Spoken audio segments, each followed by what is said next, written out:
Secara umum sebetulnya PBI Perlindungan Konsumen ini dikeluarkan guna mendukung pelaksanaan tugas di bidang moneter, makroprudensial, dan sistem pembayaran Bank Indonesia. Jadi dia akan menyempurnakan PBI yang kemarin dan diganti dengan PBI yang baru, yaitu PBI nomor 22/20 tahun 2020. Penyempurnaan yang paling signifikan adalah di ruang lingkup perlindungan konsumen Bank Indonesia. Jadi sebelumnya hanya mencakup perlindungan konsumen jasa sistem pembayaran, sekarang menjadi perlindungan konsumen Bank Indonesia. Mencakup seluruh bidang tugas kewenangan Bank Indonesia sesuai dengan ketentuan peraturan perundang-undangan, yaitu moneter, makroprudensial, dan sistem pembayaran.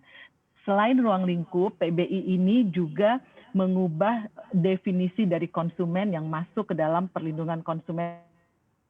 Jadi dari sebelumnya konsumennya adalah konsumen akhir perorangan, definisi konsumen berdasarkan PBI ini sekarang menjadi lebih luas, yaitu perorangan dan badan atau unit usaha.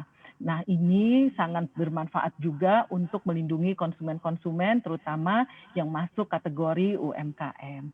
Lalu penyempurnaan PBI ini merupakan wujud daripada komitmen Bank Indonesia dalam mendukung kebijakan perlindungan konsumen nasional dengan menerapkan kebijakan-kebijakan yang relevan sesuai dengan praktek terbaik internasional dan juga untuk mengadres berbagai inovasi, kemajuan teknologi, ekonomi, keuangan digital. Jadi untuk semakin menyeimbangkan hubungan antara konsumen dengan penyelenggara, menjawab tantangan perkembangan inovasi finansial dan digitalisasi produk.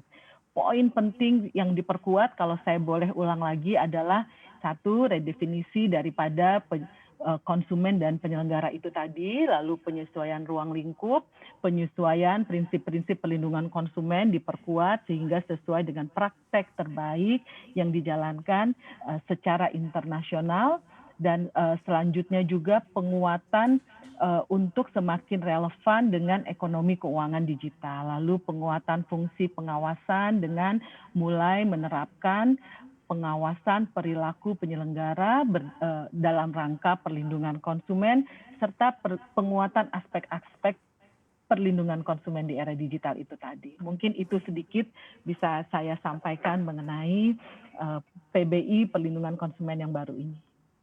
Dampaknya untuk sistem pembayaran menggunakan uang elektronik secara paling besar itu seperti apa, Bu Elsya? Uang elektronik sesungguhnya sejak PBI yang lama sudah masuk ke dalam cakupan perlindungan konsumen. Dampaknya yang paling besar terhadap uang elektronik adalah penguatan terutama di aspek pengawasannya. Jadi kami sekarang memperkuat pengawasan tadi itu dengan pengawasan perilaku penyelenggara sehingga penyelenggara uang elektronik, penyelenggara alat pembayaran, penyelenggara yang diatur dan diawasi oleh Bank Indonesia ini akan diberdayakan lagi untuk melakukan edukasi, akan diberdayakan lagi untuk memperhatikan produk atau layanan yang mereka hasilkan di setiap stage, mulai dari perencanaan, dalam penjualan maupun post sale, untuk memperhatikan kepentingan dalam konteks perlindungan konsumen itu tadi.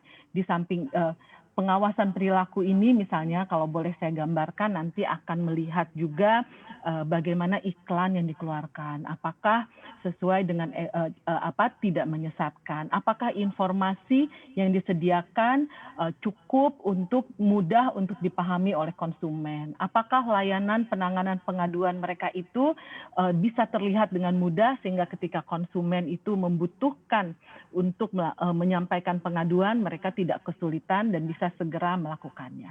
Itu contohnya